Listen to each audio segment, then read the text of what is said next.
welcome to the May edition of Brave Sportscast. I'm Diego. And I'm Claude. We have a great show lined up for you today. That's right. We'll be wrapping up spring sports as well as previewing some fall sports. So let's get started with our first story. This swim season takes us to the pool. Andrew is a junior in high school who is working on transferring his wrestling skills and his football skills to a sport a little bit harder. Here's Max more on the story.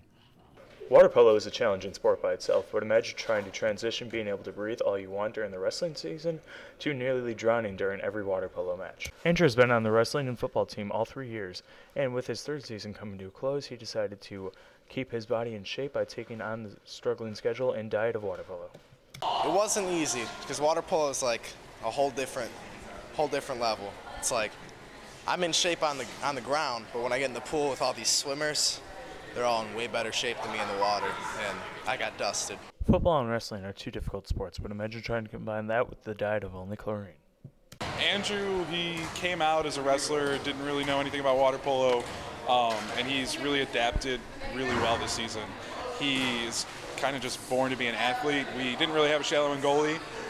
We needed to get our varsity deep end goalie a rest, and he tried it on the first day, and he was awesome. Good luck in the pool this year, Andrew, and good luck on the mats next year.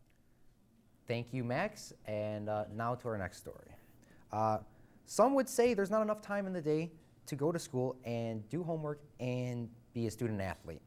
But these girls managed to do both and balance them successfully.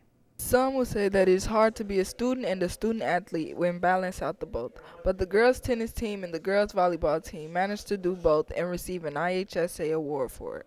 Here's Coach Rosinski with more on receiving the award. We have won the award every year since I started coaching here, so academics is a big thing for us, so we really focus on it. We make sure that we check our grades all the time. The girls hold each other accountable, and they really take a lot of pride in their academics. The IHSA Team Academic Achievement Award is received by teams who manage to maintain a 3.0 grade point average all season long, and these girls managed to do it. Back to you guys in the studio.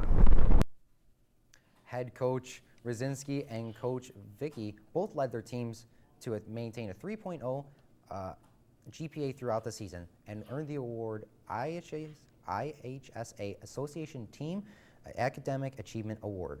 From the court, we swing our way over to the baseball fields. Well, on the baseball fields, there's one player that rises to become Student Athlete of the Month. We go to Claude with more. We are here watching the Braves take on the Titans, but shortstop and pitcher Colin is on a greater path to greater achievement. Colin is up for Chicago Tribune Athlete of the Month. He was nominated by his coaches. He is a key player on a team. He plays shortstop, pitcher, and has over 52 strikeouts on the mound. Coach Klein and I actually sat down and talked about getting individual work with a Major League pitcher. He also won some World Series, Marvin Freeman. I worked with him in the off-season, worked on my own, and then throw some bullpens with Colin. Now, to become Student Athlete of the Month, it takes a lot of work.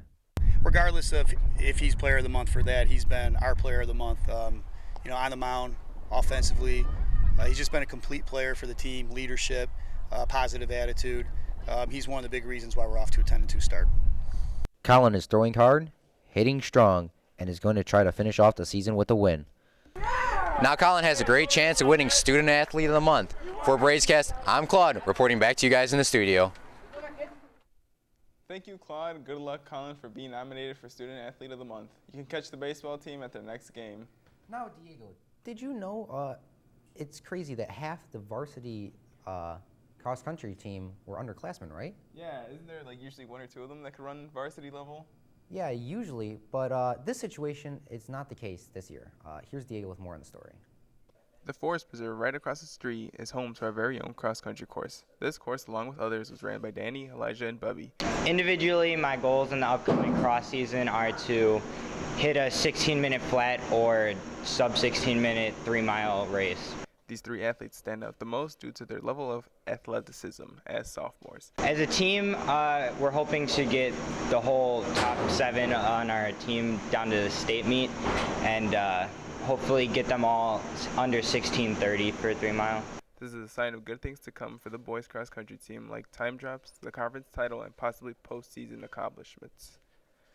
We have a rigorous training schedule for the summertime. It's going to include over 500 miles during the summertime, so we should be getting some pretty good training. Back to you in the studio. Thank you for previewing the sports, Diego. Be sure to look out this summer. You might just see a few of these runners during their summer training. Well, that's all the time we have for this show. Be sure to check us out at www.bdtv228.net. You can also like us on Facebook by searching Bremen District Television, or you can watch our other videos by searching www.bdtv228.net for additional content. For Diego, I'm Claude. Have a great summer.